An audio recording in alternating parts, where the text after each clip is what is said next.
Oh, you needn't bother. I have on my service lipstick. Yeah, well, I'm not going to... Dick, you better take it easy. You're beginning to smell like a bar. Oh, I can take care of myself, all right.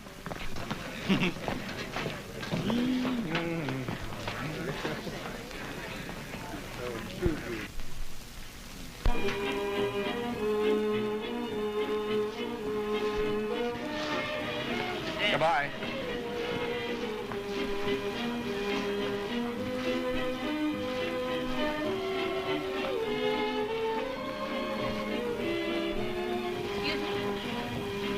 How was it? You were wonderful, darling. You and Joan danced so beautifully together. Jealous? Don't be still. Your own sister? Let's get out of here.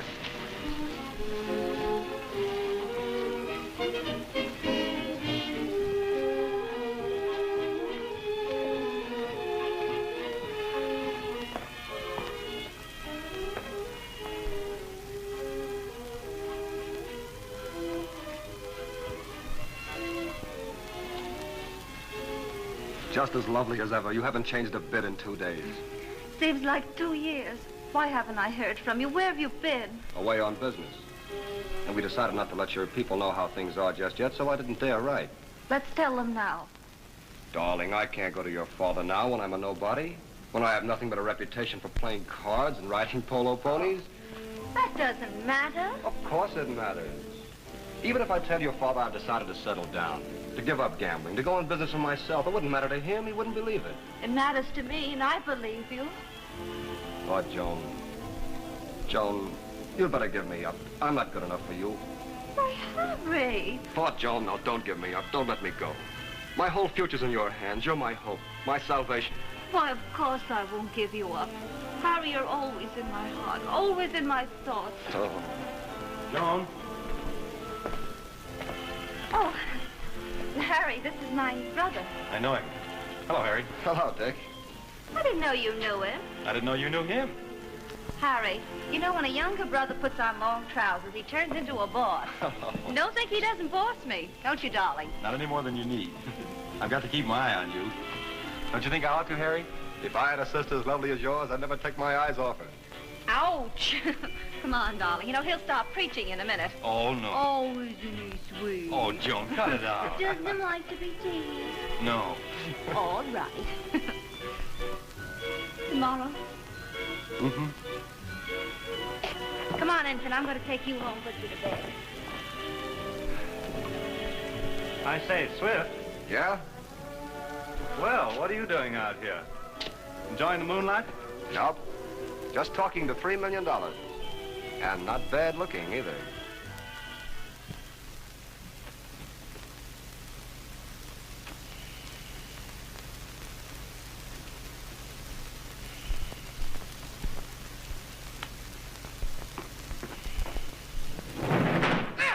What's that? Get up. We're going riding. I'm not. What? Are you going riding? No. Why? Wake up! Dick, do you remember anything at all about last night?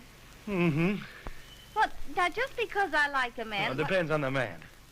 You're my sister. Well, what of it? Well, I want to take care of you and protect you.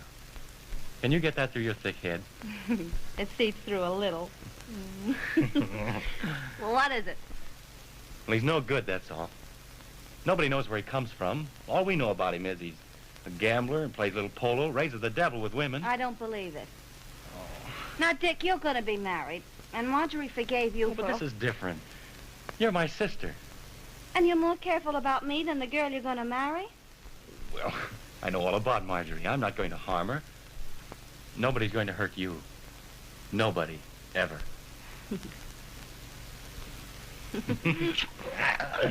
Mug. All right, go back to sleep. I'm going to go riding alone. Bye. Bye.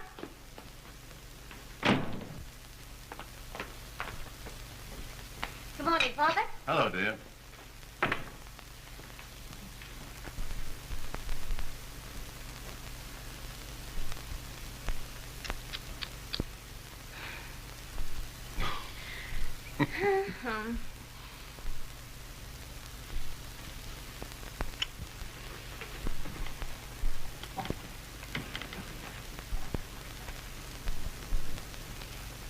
That's all I want, Adams. Did you have a good time last night, dear? Perfectly wonderful. Tell me, darling, how long have you been running around with this Harry Swift? Not long. That's different. I thought it was serious. You being the stern parent? No, but I'm not going to be a darn fool either. Joan, you don't know much about fathers, do you?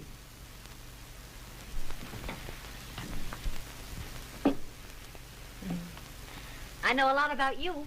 No, I don't want to be sentimental and talk like a darn fool. But for 23 years, I've been trying very hard to make you happy. You've been wonderful. As far as I can see, it's going to be my job the rest of my life. Keeping an eye on you. Seeing you don't fall on your nose, stub your toe. Any of the things girls do. You see?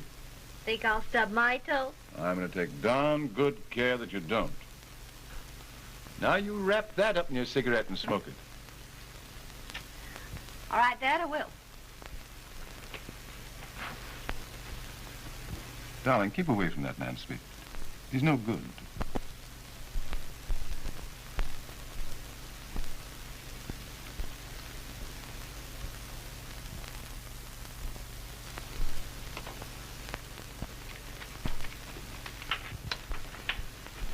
Some of these, and some of those, and a dozen roses, and that bunch there, and...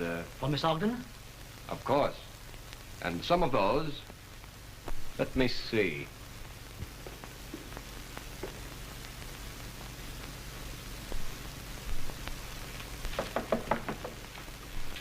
Hello, sis. Hello.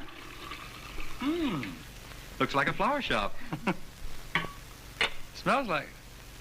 Because of you, it is springtime in my heart, Harry. Springtime in his heart. Why, I think it's beautiful. Yeah, if he had a heart. Now listen, sis. Sis, wait a minute. Now listen. You know that bird just after your money. Oh, you've got a girl. Go preach to her and let me alone.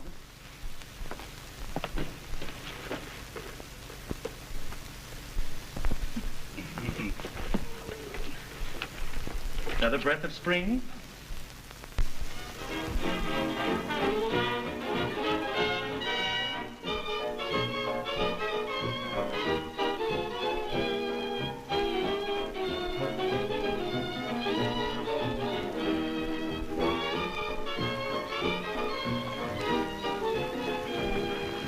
Say it again.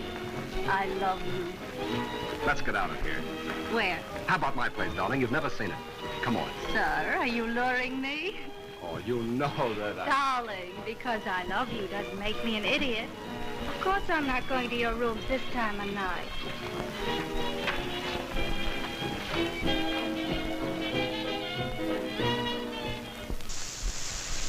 What did he want? I don't know. He said it's personal. He wrote something on the back of the card.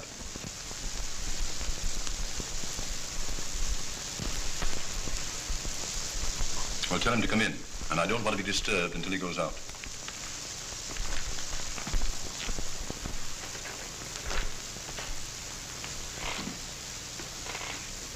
Come in.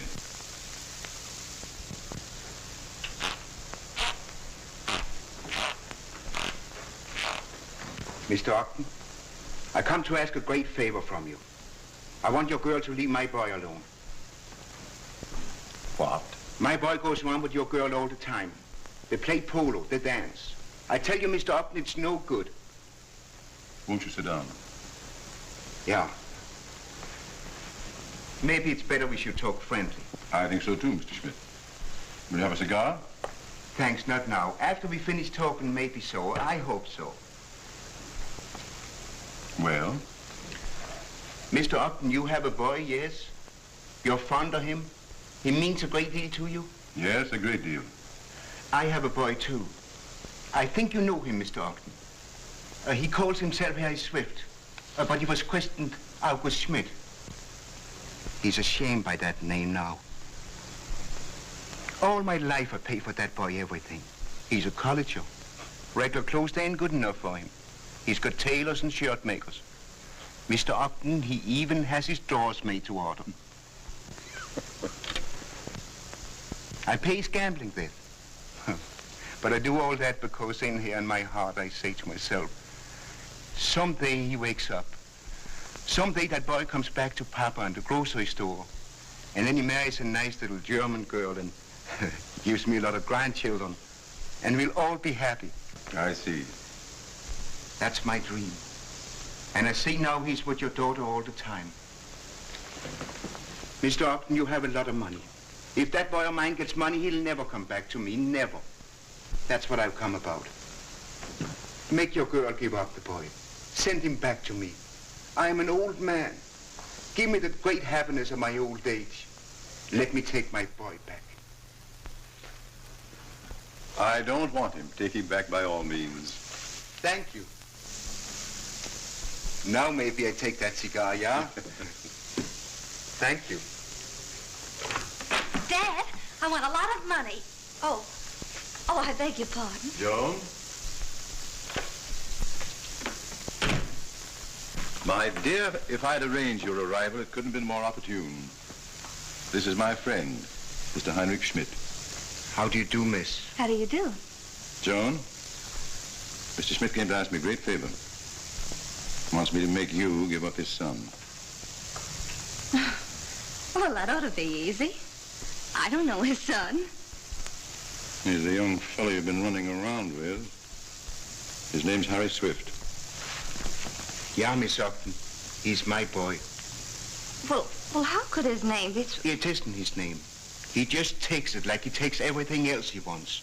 Just reaches out his hands and takes it. Well, lots of people do that. If they don't like their own name, they change it. He's ashamed of his own. Please, miss, send him back to me. I think I'd better attend to this. Leave it to me. Yeah, that's better. I'll go. Goodbye, young lady. So you're Harry's father? Yeah, I'm his father. And that's what I'm thinking about all the time. I'm his father.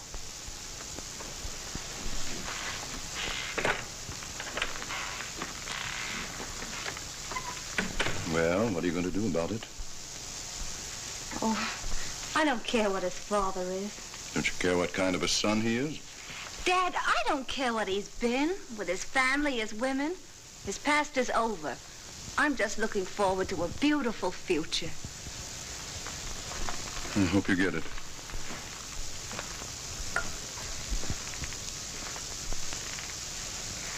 Joan.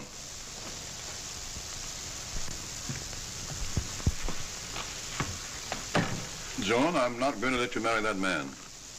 I'm 22 years old. Yes, but you don't get any money if you marry without my consent before you're 25. I don't care.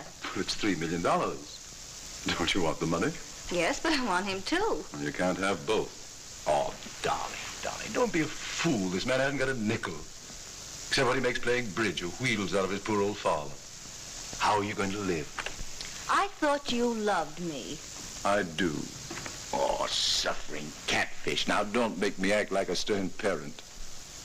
Don't you know I want to hold you in my arms and comfort you and protect you. I don't want to hurt you. You're my little girl. Well, then, Dad, don't. Joan, you can't have that man.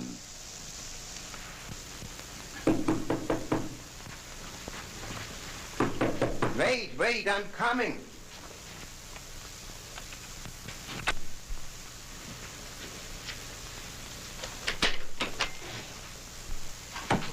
Hello, Pop. August, you come home. I want to have a talk with you, Pop. I want to have a long talk with you. Well, I want to see you, too. Come on in the sitting room.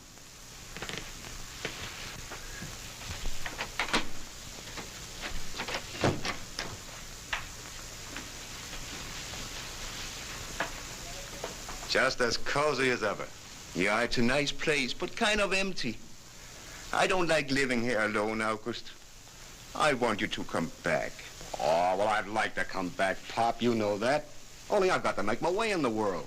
I've got to amount to something. Now, you want me to be a big man, don't you? You wouldn't want my education wasted, would you? Maybe if I hadn't educated you, you would be with me now. Oh, I know, Pop. But here's what I want to see you about tonight, Pop. I got the biggest chance... If it's more money, no.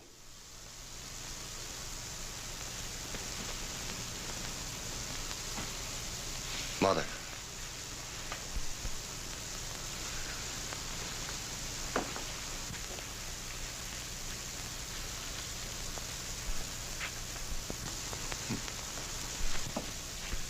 Beautiful, ain't she? Beautiful. Pop, what I came for is to see if you'd let me have $2,000. Well, I answered that very quick. No. But I need it, Pop. No, you don't. You think you do, but you don't. Playing around with rich people. Well, I fix it so you don't go around with them no more. I go see Mr. Ogden today. Yeah, and I see the girl, too. You did what? I go see Ogden today. Well, what did you tell him?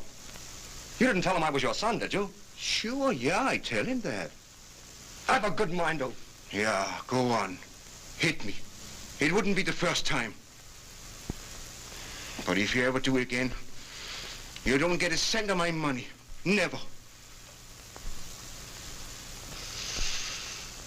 Pop, you know I wouldn't hit you.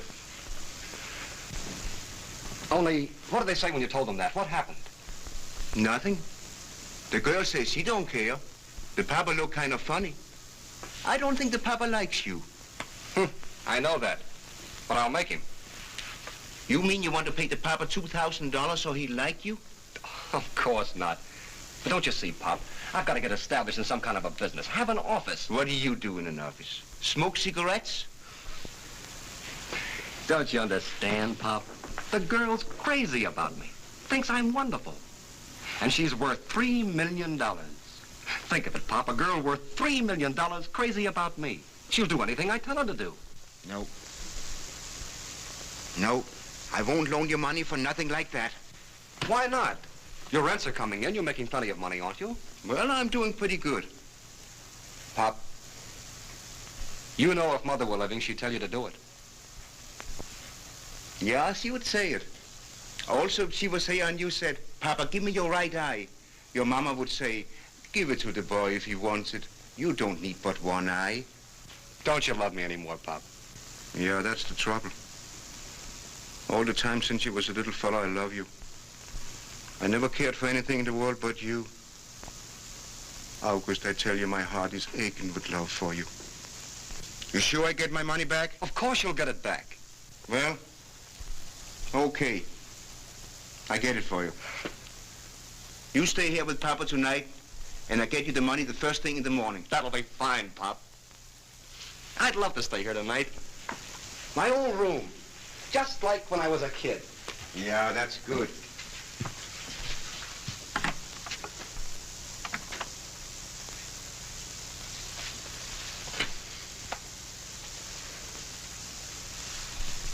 I'm so happy. My August is home again.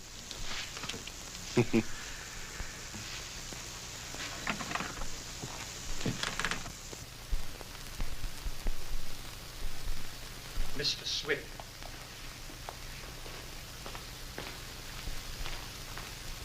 I came as soon as I got your message, Mr. Ogden.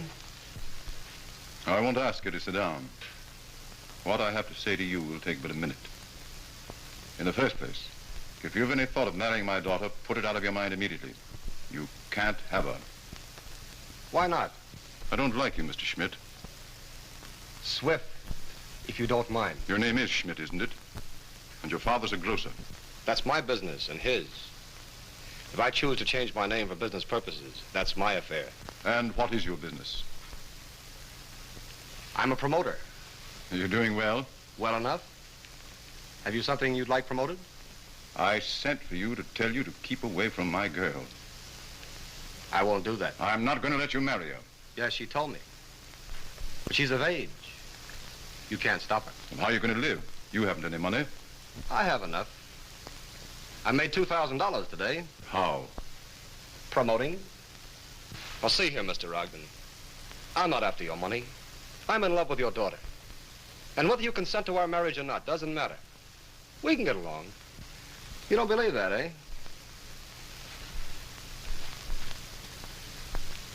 See that? That'll keep us going. Oh, come on, Mr. Ogden. I'm not a fortune hunter. Let Joan and me be married. I'd rather see her dead. You're no good, and I know it. You can't have her. Now get out.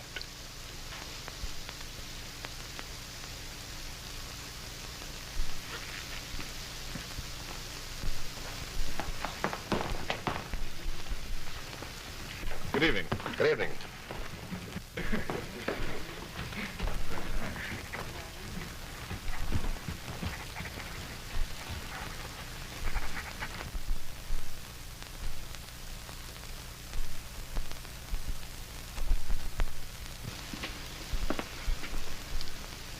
Well? You're lovely. Lovely. I hated to go away like this. They'll worry about me. I don't know what they'll think. But don't you see, darling, that's part of the plan. I want them to worry about you a little. Think how glad they'll be to see us when we come back in the morning. Maybe they won't see us. Of course they will. No, everything's going to be all right, everything. Believe me, I know what we're doing.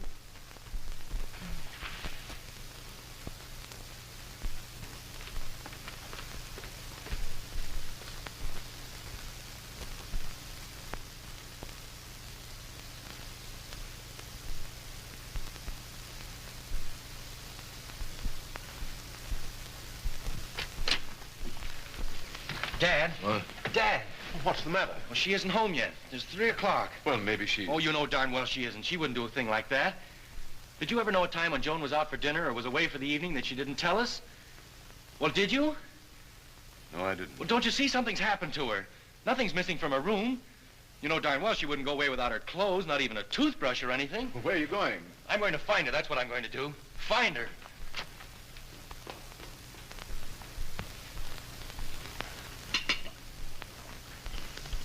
You're still worried, dear? A little. I wonder what Father will say. Well, what can he say? We've been... Do I seem a terrible sinner? Oh. You're the sweetest thing in the world. Now stop worrying. You know what your father will do? What any father would do. He'll be horrified and insist that we be married immediately. Of course. He'll force us to get married. Think of it. And we can have all my money. Yes? Yes, so we can. But it won't be my money or your money. It'll be our money, our lives, our happiness. I'm so glad we've done this. I knew you would be. And now I want you to do just as I tell you, and everything will be fine. We'll tell him what's happened, but not a word about getting married. Do you see, darling? But we are going to be married, aren't we? Oh, of course we are. Only don't you see, if we pretend we don't care anything about it, he'll insist on our being married immediately. Oh, that's it. That's it. Now, don't forget, let me do all the talking. And no matter what I say to him, don't pay any attention. It's only to force him to make us get married. I see. A shotgun wedding. That's it. A shotgun wedding. We went away yesterday afternoon. We went to a hotel together, Father. We were there all night.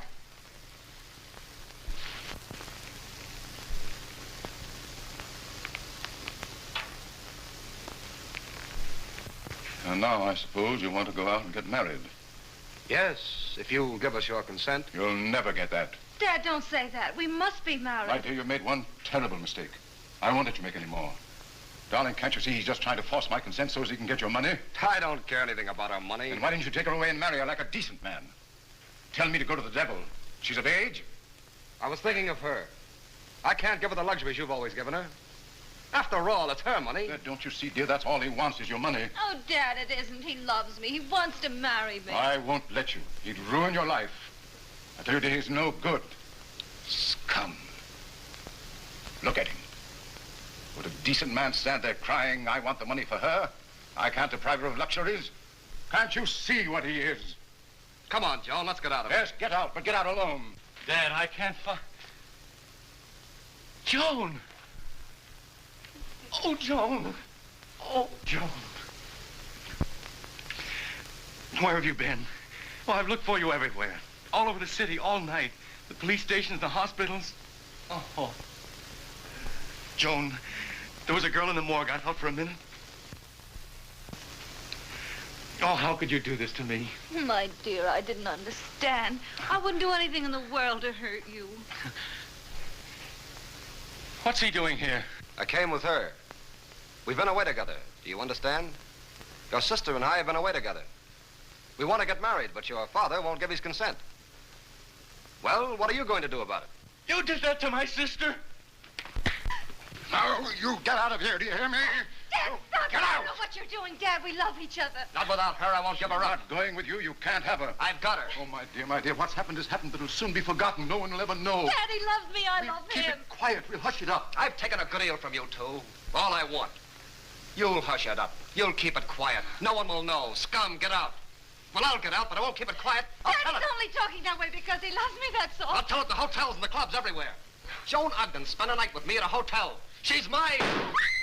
Tell him that, too. Tell him that. Well, it's my life, isn't it? I wouldn't take Dallas with all his reputation. All he wanted me to do was the unwritten law, hide behind my sister's skirts. I kicked out Andrews for the same reason. Oh, but you're our friend, Mr. Trask. You've known us all our lives. We can't bring Joan into this thing. We've got to keep her clear of all this filth and dirt. I'm begging you to help us. Dick, I love Jones just as much as you do. You don't suppose I want us here in it? Well, then find some way to keep her out. Get some other defense. Do something. What defense have you? Oh, I don't know. Find something. You're a lawyer. I killed a rat to keep him away from my sister, and I'm not going to let you or any other lawyer in the world drag her into it. She's got to be kept out of it. Do you understand? You've got to keep her out of it. He won't let you do it, eh? He's going to tell you what defense we're going to put up for him, is he? Why, Trask, that boy's a minor. He has no say in the eyes of the law. You know that. The unwritten law is the only defense you have. I can make a jury cry its eyes out with that story. Then do it. And your daughter? I'm fighting for my son. That's all that matters, my boy's life. Oh, Joan.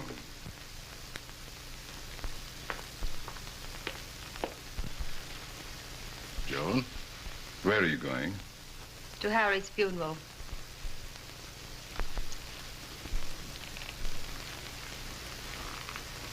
Joan, you mustn't go there, dear. I can't let you do that. Why not? Father, if I were being buried, wouldn't you go to my funeral? Yes, but I love you. How do you think I feel about Harry? Do you think there's anything I wouldn't do to show the world my love for him? Because of that man, she's turned against me, against a brother, against her bringing up everything in the world. Well, girls in love do that. What about my boy? Trask, you've got to save him. I don't care what he says. Don't discuss it with him. You're right. His only defense is the unwritten law. You know what that's going to mean to Joan? But she's to blame. It's her fault. Whatever's said about her, she'll live down. It'll be forgotten. It's going to happen if they put my boy in the chair. 19 years old. Everything in the world to live for. Put me on the stand. I saw it. I know what caused it. I'll tell the truth. Put me on the stand.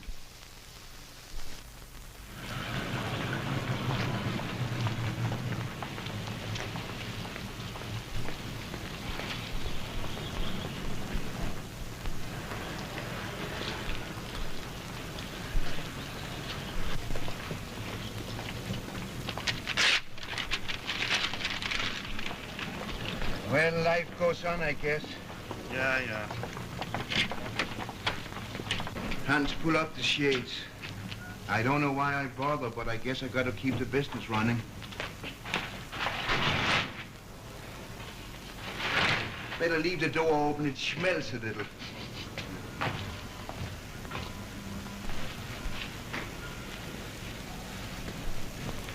Well, nobody has to ask if I keep Limburger.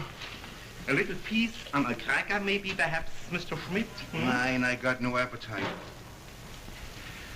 Hans, it's a nice business. We make money. But my boy ain't here no more. He's never going to stand where I'm standing with a nice white apron on. He's gone. And all for what? He didn't hit the girl over the head. She went with him because she wanted to. And for that to kill my boy. Well, I'm going to be there when they put that murderer in the chair. I'm going to look right straight into his white face when they kill him. That's my dream now. He's dead and buried, and I'm glad of it. You hear that, Marjorie? Glad of it. Oh, my dear. My dear. Oh, Dick, what are we going to do? What are we going to do? Oh, I have a great lawyer. Oh, if Joan would only... Joan's out of this. I'm not going to have my sister's name dragged into this at all. But what about us, Dick? You said we were going to be married. Oh, I don't know. It's all gone crazy, everything. Oh, Dick, why did you shoot him? Why did you? I had my reasons. But I'm in this, too. I'm part of you. You're the man I love, Dick. Can't you talk even to me? Well, there's nothing to talk about, Marjorie. I have the greatest lawyer in the world. He'll get me out of it somehow. Well, you've nothing to worry about, dear. I'm going to Joan. That's what I'll do. I'll go to Joan. Joan had nothing to do with it, I tell you. It had nothing to do with Joan. All right, Mr. Ogden, time's up.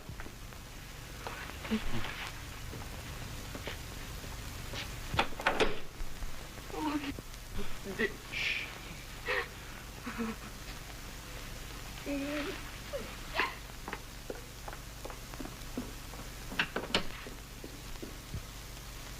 Joan, I've just left the man I love in prison.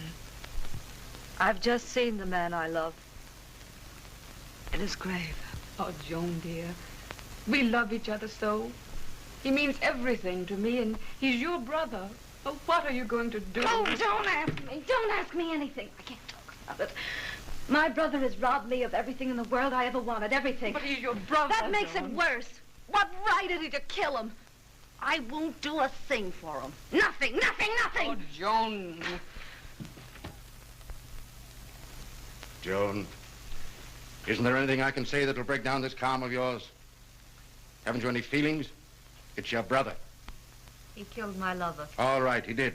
But if you hadn't made him your lover, he wouldn't have killed him. Joan, listen to me. We've spent days getting a jury, and they've sworn to give your brother an even break. They're going to treat him fairly, and they don't even know him. You were brought up with him. You played together. He's your own flesh and blood. And right or wrong, you've got to remember that. All I want you to do is go into that court, sit beside your own flesh and blood, and look at him as though you didn't hate him. That's all I have to do. Just sit there day after day and listen to the way Harry was killed. Have all that horror brought back to me and sit next to the man that killed him and smile at him. That's what you want me to do? That's exactly what I want. All right, Mr. Trask, I'll do it. But that's all I'll do.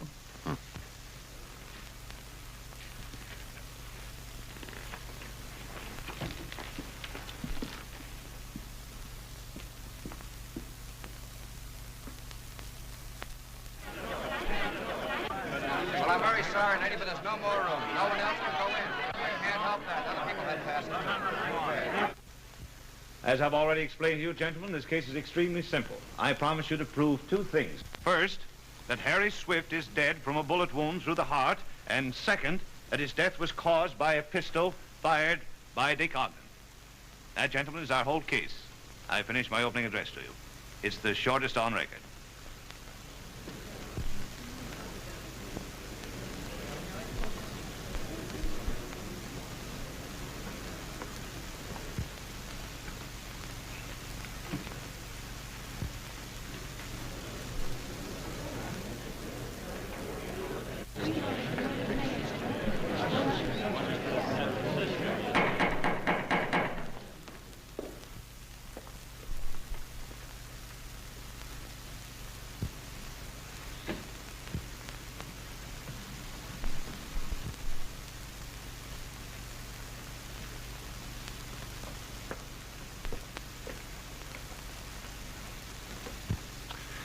Gentlemen, there is another matter I must mention to you before I call my witnesses. Judge Ambrose will himself, when he charges you, draw your attention to this matter. But I feel at this time I should tell you, gentlemen, There's no such thing as the unwritten law. Remember that, gentlemen, all through this trial. There's no such thing as the unwritten law. Our laws are made for us by people of our own selection, our legislators. And they're made effective by the signature of the governor of the state. Nowhere do we find legislators saying, this is the law, but we won't bother to write it down or annoy the governor by asking him to validate or make it effective. That, gentlemen, does not happen. If we want a law to be a law, we make it so. In other trials for murder, men have set up the defense that crazed by grief or disappointment or surprise, they killed a man. And sometimes they got away with the plea. Once in a while, but not as often as they used to. In foreign countries, they're even more liberal. Only recently over there, I believe, a lady killed her husband. She shot him through the stomach because he hadn't been home for a couple of days. And the jury, with wild shrieks of acclaim, said, "Madam, go free. You are a rich, beautiful widow. Marry again, by all means. And if you don't like your next husband, kill him too. It's all right. It's the unwritten law. A woman has a right to be happy." But, gentlemen, I know that you were not 12 hysterics, and I know that no such plea will move you from your stern sense of justice or cause you to violate the oath you've taken. I don't know if this is the defense of this young man. I don't know what his defense will be. But I do want to warn you, gentlemen, that perhaps they will say that this boy killed a man in defense of his sister's honor. Well, gentlemen, look at his sister. She's not a trembling little schoolgirl. She's 3 years older than he is. She's a woman used to society, a woman of fine social position. Gentlemen, she is a woman capable of taking care of her own honor. She wants to take care of it. I ask you to look at her. She sits there, calm, cool, contained, ready for any emergency which might come up in this trial. Is there one of you who can say a man's life must be taken to defend her? Her honor is her own, and the shortest word in the English language will protect any woman's honor, and that word is no.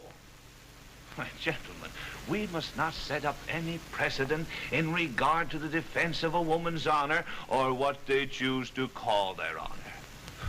Why, suppose that every time a man took a girl out and was a little late in getting home with her, or perhaps didn't get home at all with her that night, is he to be shot and killed for that? Confidentially, gentlemen, it would be pretty tough on all of us now, wouldn't it?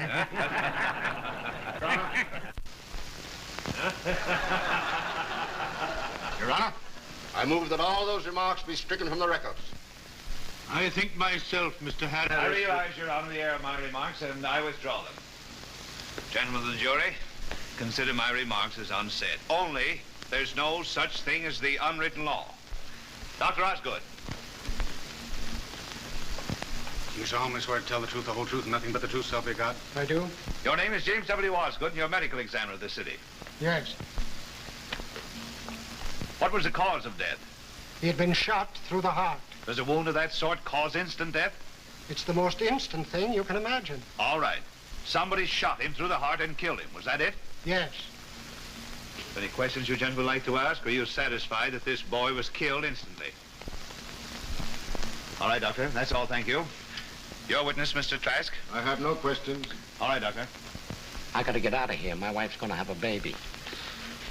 Captain Timothy Reard. You solemnly swear to tell the truth, the whole truth, and nothing but the truth, so help you God? I do. Suppose you tell us all you know about this case, Captain.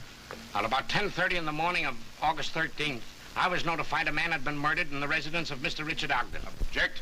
Sustained. Well, Captain, suppose we put it this way. You had been notified that a man had been killed at the residence of Richard Ogden. That was it, wasn't it? No, I was told a man had been murdered. Nobody said anything to me about being killed. Well, Captain, what his honor means is we do not want an opinion from you at this time. Well, you're asking me what I know, and I'm telling you. Counselor, if you want me to, I'll admit a man had been killed. Is that better? I think that would do very nicely. You went to the Ogden home and you found a dead man? Judge, if they let me tell it in my own way, we'll get through with this quicker. My wife is in the hospital having a baby, and I'm in kind of a hurry. I hope it's a boy, Captain. It doesn't matter, sir. I got 5 or 6 boys now. As I was saying, I went to the house, and I found this fella laying on the floor dead. And there was a pistol laying there, too. And in the room was Mr. Ogden, was the defendant, a girl, that is his sister. She was sitting next to him, and the 2 officers that telephoned for me to go up there. Did you ask them what had happened? Yes. Of course, you understand that's just a matter of form, Your Honor. Any fool could have seen what had happened. Is that how you knew it? Your Honor, I object to these interruptions. Witness just said any fool could understand it. I asked him if that's how he knew it. That's all. Your Honor, I'm having a terrific race with the stork. I don't mind Mr. Trask having his little joke, but you know, Judge... All right, Captain, what happened then? Well, I sent for the chief medical examiner, and then I asked them who done it, and none of them said nothing. And then I took all their fingerprints, and I found fingerprints on the pistol, too. Whose fingerprints were they? Young Ogden's. And when I seen that, I turned to him and I said, what did you kill him for? Just a moment, Captain, just a moment. Did you caution this young man? Did you tell him that anything he might say could be used as evidence against him? Mr. Trask, I've been on the police force for 14 years, and I say them words in my sleep. But there's no doubt in your mind, however, that the pistol had been held by the defendant? My mind has got nothing to do with it. There was only one set of fingerprints found, the young fella's. Later on, we examined the bullet that was in the heart and found that it had been fired from that same pistol. That's all. No questions. Commander Jones.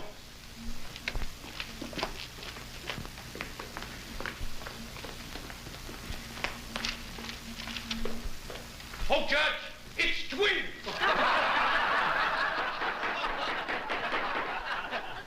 You solemnly swear to tell the truth, the whole truth, and nothing but the truth, sir? Man, you talk awful fast. He wants to know if you will tell the truth. Yes, sir. You are employed at the Ogden Home as cook? I certainly am. How long have you been employed there? 20 years. On the morning of August the 13th, you remember that day? No, sir. I remember there was a 13th day of August. That what you mean? I mean the day the man was killed in your house. You remember that day? Seem like I do, kinda. Do you mean to say that such a thing as a man being killed in your own house hasn't left an impression on your memory? I told you that I kinda remembers it. All right. Now, before the shooting, the defendant went in the kitchen. The which? The young man there. Why, Mr. Sheriff, if you mean Mr. Dick, why don't you say Mr. Dick? Sure, he come into the kitchen. And did he go from the kitchen into the garage and come back again with a pistol in his hand? No, sir. Or what did he come in the kitchen for? Why, Mr. Sheriff, Your Honor, the poor little lamb come into the kitchen to get a glass of milk. Just like a little baby, he wanted a glass of milk. Do you know what perjury is? Yes, sir. Well, aren't you committing perjury now? Me? In these hard times? Lordy, Judge, I can't support the husband I already got.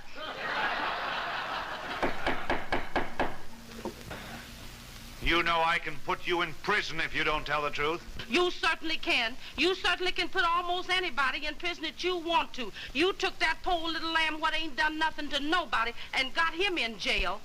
Strike that out. Do you solemnly swear that you didn't see Richard Ogden with a pistol in his hand?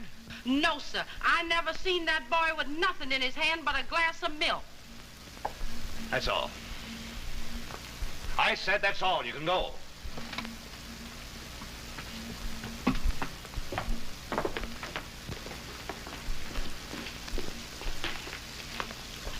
Gentlemen, I told you this case was going to be very simple.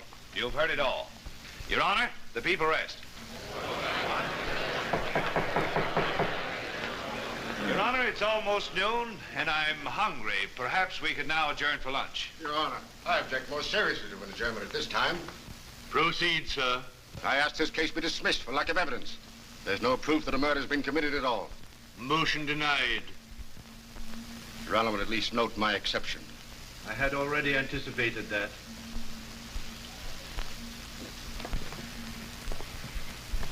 Gentlemen, I'm not going to talk about this case at all. I'm going to let the facts and my witnesses speak for themselves. Your Honor, I assure you that in my defense, I'm relying on no laws that are not written. Like you gentlemen, I was amused, interested, and a little bit shocked at the district attorney's remarks and what he chooses to call the unwritten law? To say the least, his views are a bit unusual.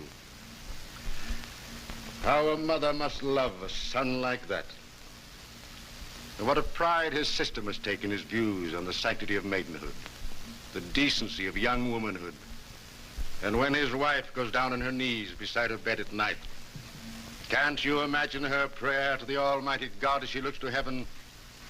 Oh, Lord, I thank thee for a husband like this.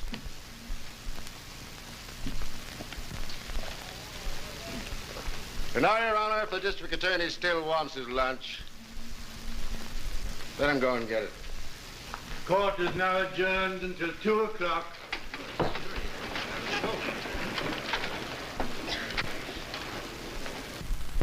You solemnly swear to tell the truth, the whole truth, nothing but the truth, so help you God? I do. Sit down, Dick. Your name is Richard Ogden, Jr.? You're the defendant in this case? Yes. You are charged in the indictment with... Dick, I'm afraid we'll have to speak a little louder. One of the jurors doesn't seem to hear so very well. Can you hear better now, sir? Yes, thank you. I can hear fine now. You are charged in the indictment with having shot Harry Swift through the heart. Is that true? Yes, sir. Why did you kill him? Well, there was no reason. I didn't mean to. If you didn't mean to, why did you shoot him through the heart? I didn't know I was going to shoot him at all. The pistol just went off. You mean it was an accident? Of course it was. How did it happen? Oh, honestly, Mr. Trask, I don't know. Dick, don't you see that that answer is absurd? We object to counsel instructing his witness. He's intelligent enough to tell his story in his own way. Objection sustained. Dick, tell these gentlemen exactly what happened as near as you can recall it. Well, it was just another case of a fool with a pistol he didn't know was loaded. I'm not asking you to make excuses, Dick. Tell the jury exactly what happened. What were you doing with the pistol in your hand? Where did the pistol come from? Why did you pull the trigger? Those are the things they want to know. Yeah, I'd like to know about him, too. And you're going to know about them? Go on, Dick. Well, it was just after breakfast. Dad and Joan had gone into the library. I went upstairs for something, and when I came back again, Harry was in the room talking to them. What were they talking about? Oh, I don't know. I think Harry was telling Dad how well Joan was learning how to play polo. I see. Well, how did you get from the subject of polo to pistols? Well, I don't know exactly. I'd been out before breakfast shooting at a target. Where is this target you were shooting at? Back in the hills, about 8 or 10 miles out of town. You go there often? Pretty often. Mm-hmm. Go on, go on.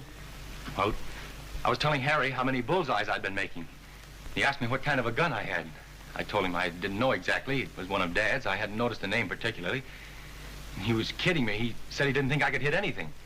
I got kind of mad at this and told him I was a darn good shot. He and Joan were both laughing at me. He said he didn't think I even had a pistol. So I pulled it out of my pocket to show it to him and... Go on. What happened then? Oh, I don't know. Honestly, I don't know. It just exploded in my hand and Harry said, I'm shot. Mr. Trask, I'd tell you if I knew, but I can't remember. I was so scared and kind of sick. Mm-hmm. And there was no quarrel between you and Harry Swift at all? No, sir. You had no reason for wanting to shoot him? Of course not. That's all, Dick. Your witness, Mr. Harris. You are certain there was no quarrel between you and Harry Swift? Yes, sir. And you are certain the pistol went off accidentally? Yes, sir. And you are equally certain both of those statements are true? Yes, sir.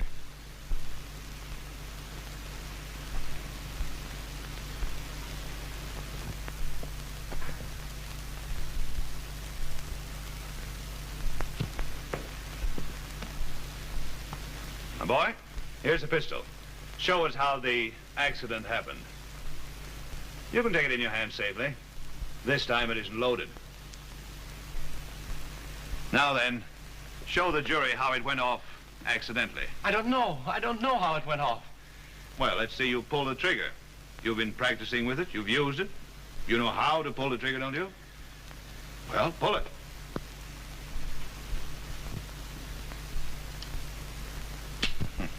Thanks very much.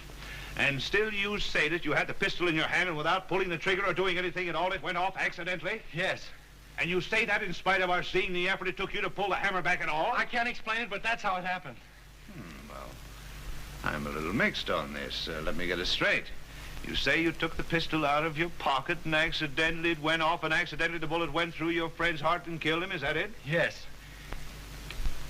Well, I'll ask you to look at this pistol. It's not an automatic, is it? No, it isn't. Well, do you think it could go off if you just moved it around a little? Suppose you try that. I object. I object. The district attorney's already had this poor boy pull the trigger once.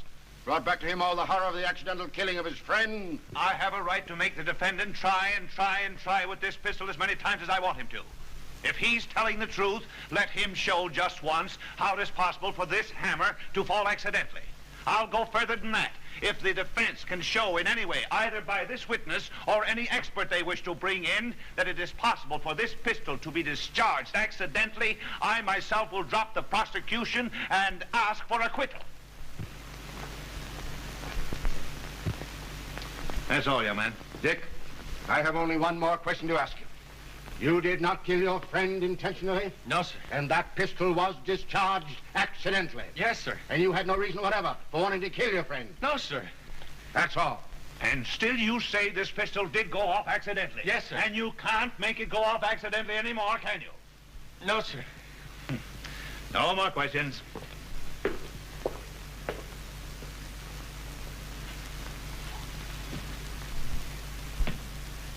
This court is now adjourned till 10 o'clock tomorrow morning.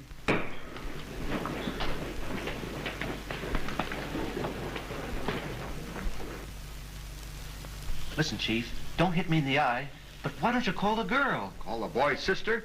You're crazy. No, he's not crazy. That's been in the back of my mind for a couple of days. She's not living at home. She's staying at a hotel alone.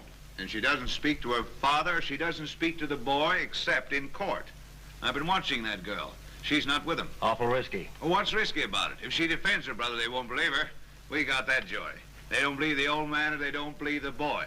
And if she comes out with the truth, if we get the real story of that murder from her lips, well, I'll sleep on that. Son, I'm glad to see you using your head. Be pretty fine if your idea and suggestion put that boy in the chair, wouldn't it? You bet it would. All right, listen, here's the way we'll work on that. I can't help it, Father. And you can say that after being in court day after day. I've done everything you've asked me to do. I've sat there and listened to a lot of lies. What good have they done? As much good as lies ever do.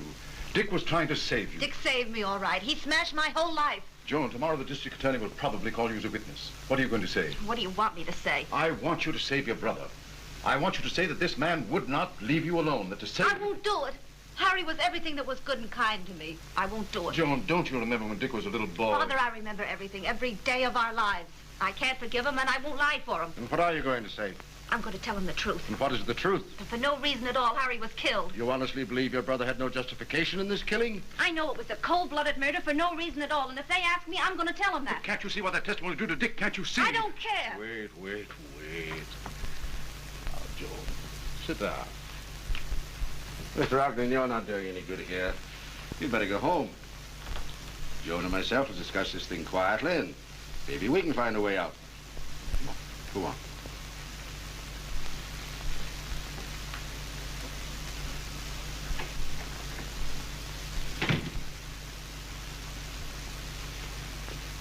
There's no use pleading with me, Mr. Trask.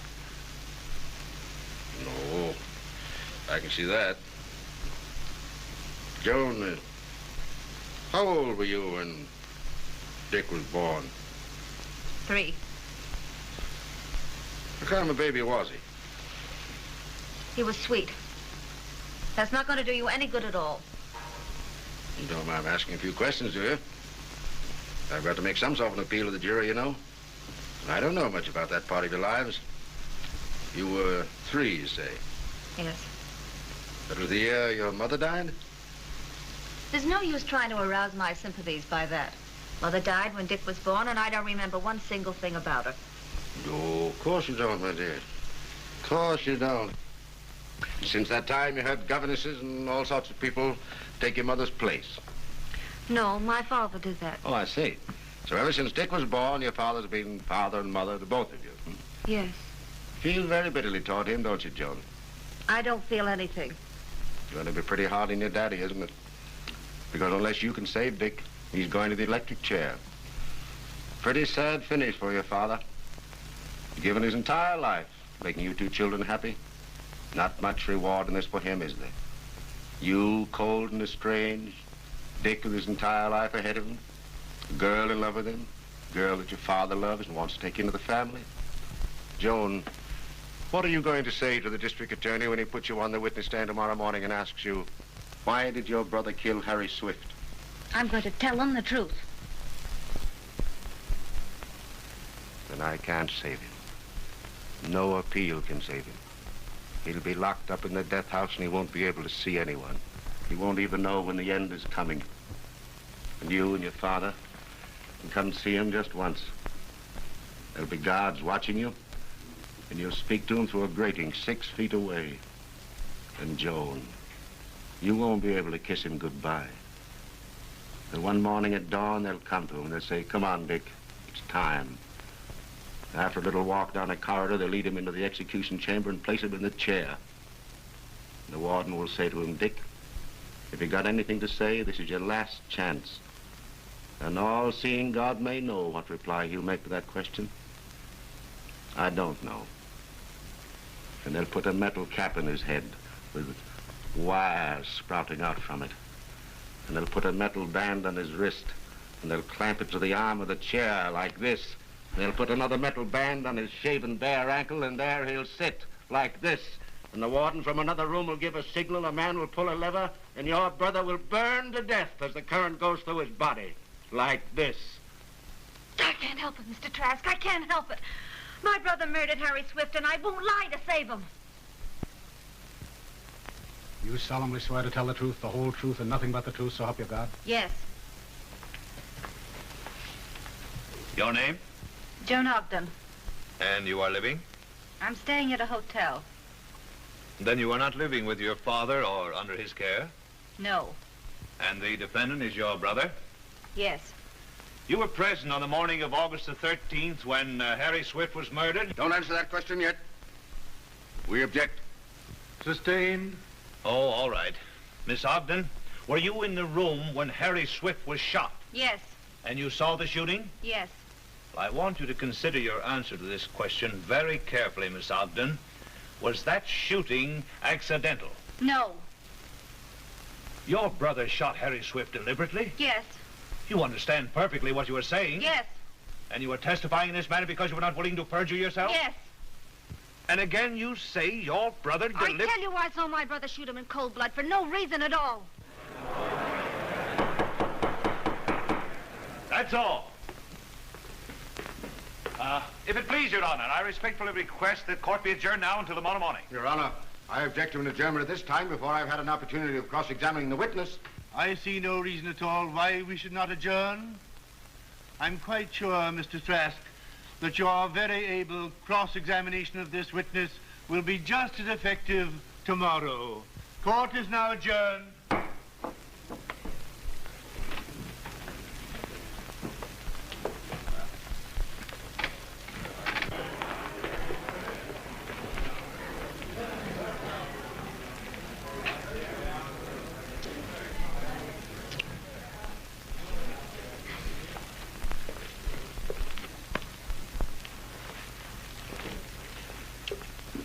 Dick? Wait a minute, Mr. Trask. I want to talk to my sister. Are you crazy? Don't you know she just condemned you to death? That's just why I want to talk to her. Joan, I just want to tell you that everything's all right. I don't know what else you could have done loving him the way you do.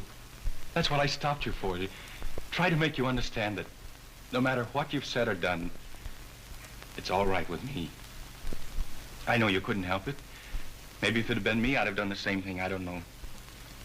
But you're my little sister, just as you've always been. And whatever you did, you had to do. And it's all right.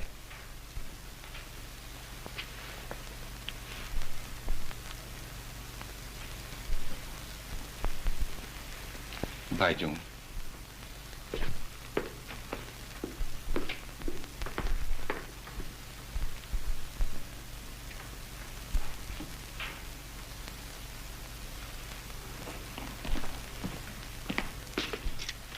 Bye, Mr. Trask.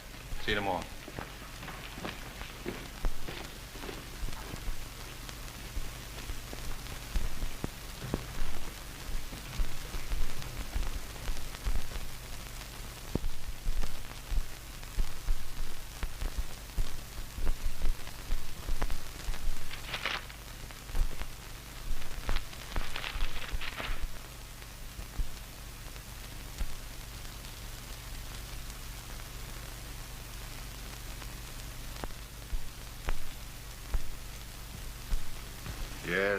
Yes, I've seen it, Mr. Ogden.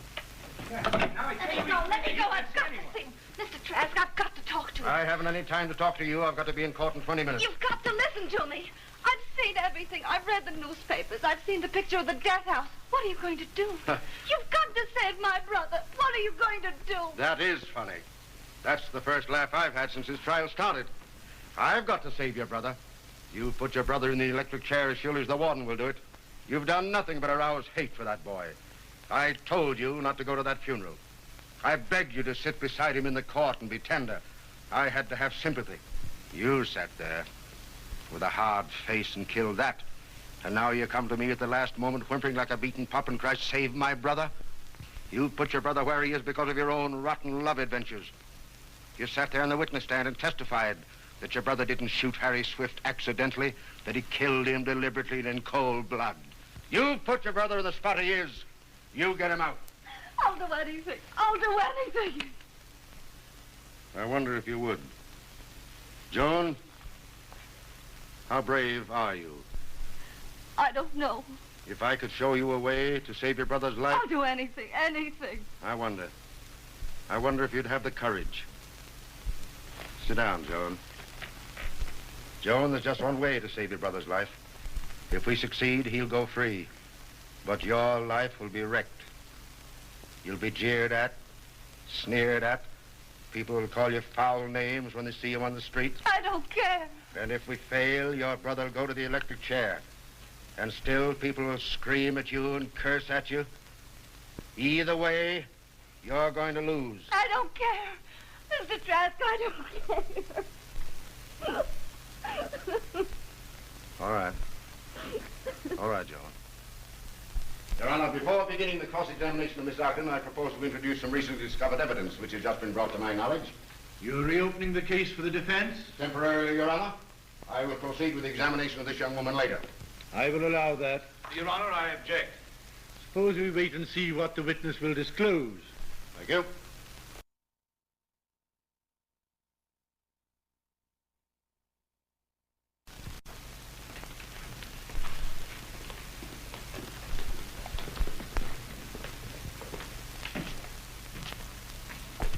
You solemnly swear to tell the truth, the whole truth, and nothing but the truth, so help you God? I do.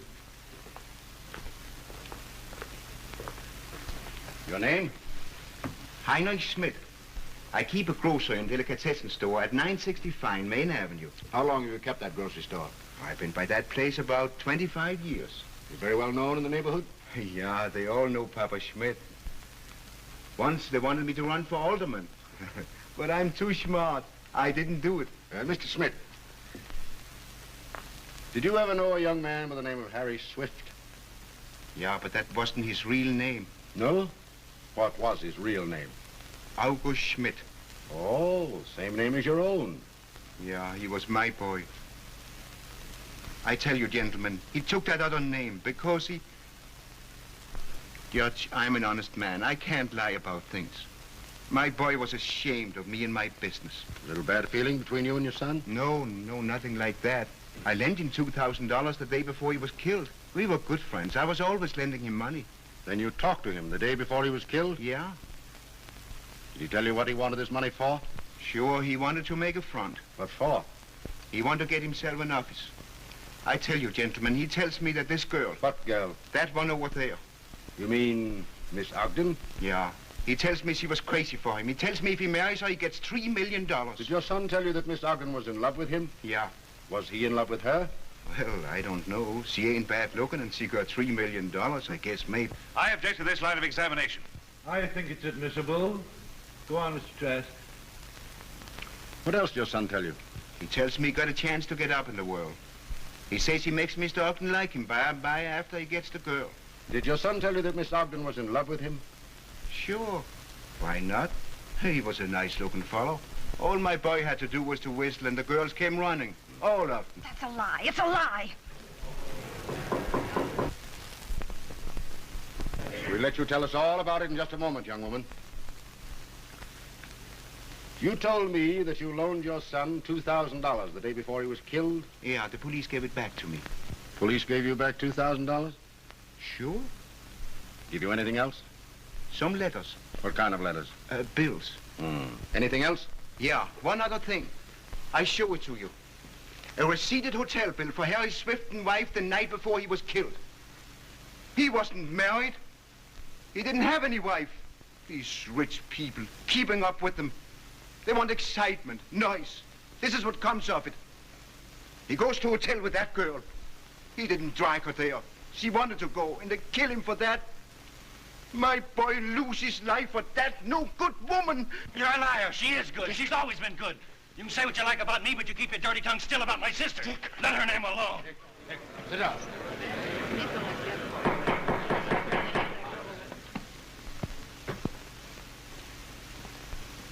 Your Honor, I want to deeply apologize for this outburst on the part of my client. I trust the court will understand it was only prompted by this boy's great, tender, protective love for his sister.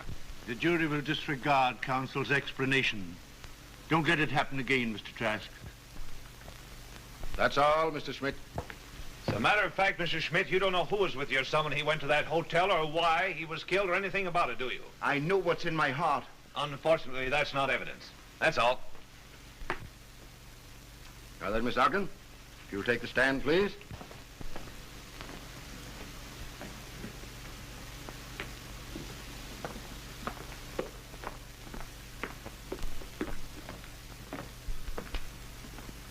Miss Ogden, the last thing you told the jury was that your brother shot Harry Swift for no reason at all. Shot him in cold blood. Did your brother say anything? Yes, he yelled at him. Tell him that, too. Tell him that. What did he mean by that? Well, there'd been sort of an argument.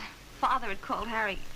Well, he'd said some pretty hard things to Harry, and naturally, Harry said if he didn't let us alone, he'd tell everything. Mm-hmm. Do you know what Swift was going to tell them? Yes, that we'd been away overnight together. Oh, for a little thing like that, your brother killed him? Yes, shot him in cold blood for no reason at all. You're the bright boy that suggested this. Well, I thought that That's it, you didn't think. Miss Ogden, let's get back to the beginning, please. You say that you went away with Harry Swift and were gone for the night. Yes. And when you returned in the morning, you were accompanied by your lover? Yes. Did you tell your father this? Yes. Was your brother present? I object to that question. I think Mr. Harris ought to allow that. I asked you, Miss Ogden, if your brother was in the room when you made this disclosure about your relation with this man Swift to your father. Oh, no, he came in later. What did he say when he saw you? Well, I didn't see that it was any of his business. But the little fool, why, he was crying and carrying on. He said he'd been all over town looking for me. He'd gone to the police station. And he'd even been to the morgue where he saw the body of a dead girl that he thought was me.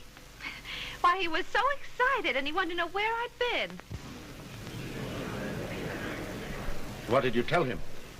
Well, I told him not to be so silly, that Harry and I had been away together. That was about all. What did he say to that? Why, he made an awful fuss about it. And he was so unfair to Harry. Why, he accused him of wrecking my life and ruining my sense of morals and, you know, things like that. And then suddenly, without any warning whatever, he made this wild rush at Harry. You mean with a pistol in his hand? Oh, no, he didn't have anything in his hands then. But he made this rush at Harry, and naturally I thought he was going to hurt him. So in defending himself, Harry sort of pushed him in the face, and he went down on the floor. Are you sure, Miss Ogden, that he didn't strike your brother in the face? Well, possibly he did. And the blow knocked your brother down? Well, I think so, or else he tripped over something. But anyway, he went down on the floor. Then he got up and he ran out of the room. What happened then, after your brother left the room? Nothing. I just told my father not to be an old fogey. And I think I said something about marriage was old-fashioned, and I didn't believe in it anyway. And then my brother came back into the room. Now, what was your father's answer to your remarks about marriage after your brother came back into the room? Well, he sort of took me by the shoulders and shook me, and he wanted to know what had happened to me. He said I'd never talked like that before. Was that the truth? You never had talked that way before? Well, I guess it was. And then what changed you? Why did you begin to speak that way so suddenly? Well, Harry and I had been talking it over, and Harry didn't believe in marriage. And he convinced me that there wasn't anything to it anyway. And what did your brother say to that? Well, he didn't say anything for a minute or two. He just stood and stared at me. Then what happened?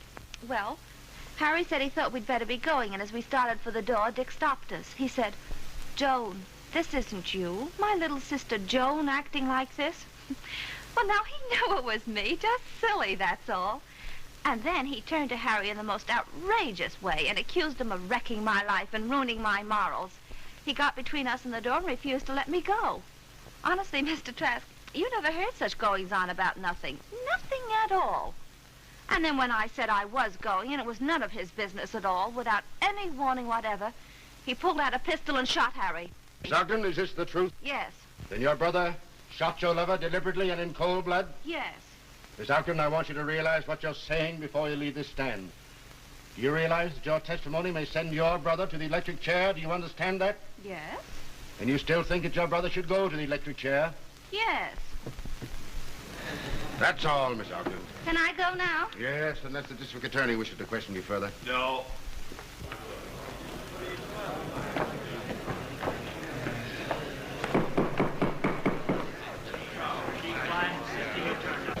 I hope you get yours. You will someday.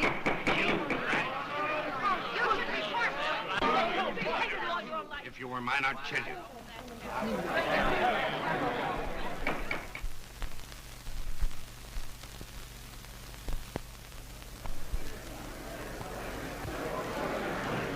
I guess they freed him. I guess so. Well, I'm glad he got off. Just heard him. I knew all the time that man was innocent. A system like that could just run out.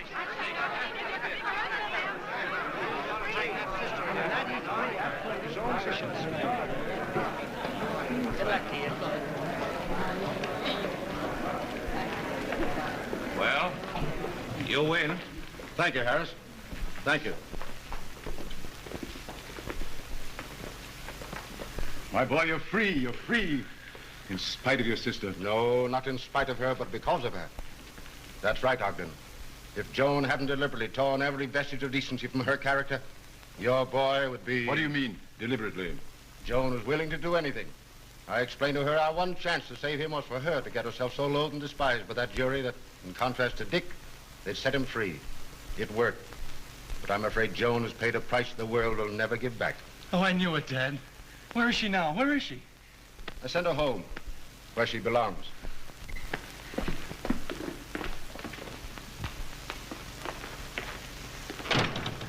Joan. Joan! Well, Joan, how can I ever... It doesn't matter, dear. Nothing matters now. You're free. Hallelujah.